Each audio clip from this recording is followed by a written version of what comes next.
শেখ হাসিনা সরকারকে ঘিরে, শেখ হাসিনাকে ঘিরে কিংবা তার রেজিডেন্সকে ঘিরে, তার বাসভবনকে ঘিরে, তার অফিসকে ঘিরে একটি মাফিয়া অলিগার্ক কমিউনিটি তৈরি হয়েছিল। সালমান এফ রহমান সহ দেশি এবং ভারতের আশ্রয়ের প্রশ্রয় অনেক সহ। কেন এস আলমের কথা বলছেন না কেন? এস আলম, ধন্যবাদ আপনি এস আলমের কথা বলার জন্য।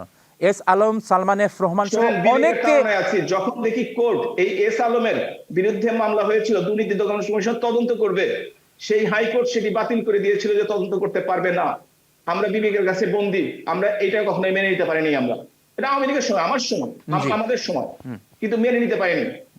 এই ধরনের এই অলিগার্ক এই যে এই আচ্ছা আপনি আমাকে বলুন, আপনি এই ধরুন আপনি সরকার প্রধান ফর এ মোমেন্ট, এখন এই অলিগার্ক কমিউনিটি যে সৃষ্টি হয়েছে, আপনি কি মনে করেন যে আপনার প্রশ্রয় ছাড়া, আপনার অনুমোদন ছাড়া এগুলি এত বড় মাফিয়াতে তৈরি হতে পারে?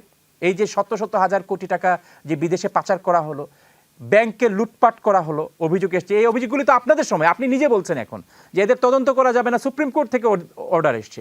এই যে মাফিয়া তন্ত্রের সৃষ্টি যে হয়েছে, এর পেছনে কি আপনার কাছে মনে হয় না যে দলের সর্বোচ্চ নেতৃত্বের এখানে দায় আছে?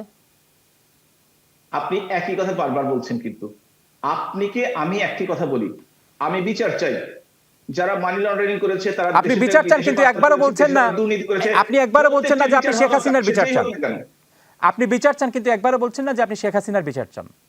আমি কিভাবে বিচার চাইবো? কারণ হচ্ছে যে আমি তো জানি না কে কে অপরাধী, আমি তো তার সাথে সম্পৃক্ত না, আপনিও সম্পৃক্ত না, সুতরাং আপনি আমার মুখ দিয়ে সেটা বলাতে পারবেন না কখনোই। সালমান এফ রহমান তো তার সবচেয়ে, সালমান এফ রহমান, এস আলম কিংবা এই যে এস আলম যেভাবে ব্যাংক সেক্টরকে যেভাবে কবজা করেছিলেন, এখানে কি আপনার কাছে কি মনে হয় এটি সর্বোচ্চ পদ থেকে অনুমোদন ছাড়া, আশ্রয় প্রশ্রয় ছাড়া এগুলি সম্ভব? আমি ধারণা প্রসূত কোনো কথা বলি না, আমি প্রফেশনাল লোক, আমি প্রমাণ ছাড়া কথা বলি না। তবে একটি কথা বলতে পারি, আবারও বলি, আমি বিচার চাই, আমি নিজেও বিচার চাই তাদের, যারা এই অপরাধের সাথে জড়িত। শুধু এই দুইজন না, সালমান এফ রহমান কিংবা এস আলম না, যারা এর সাথে জড়িত প্রত্যেকটি মানুষের বিচার চাই।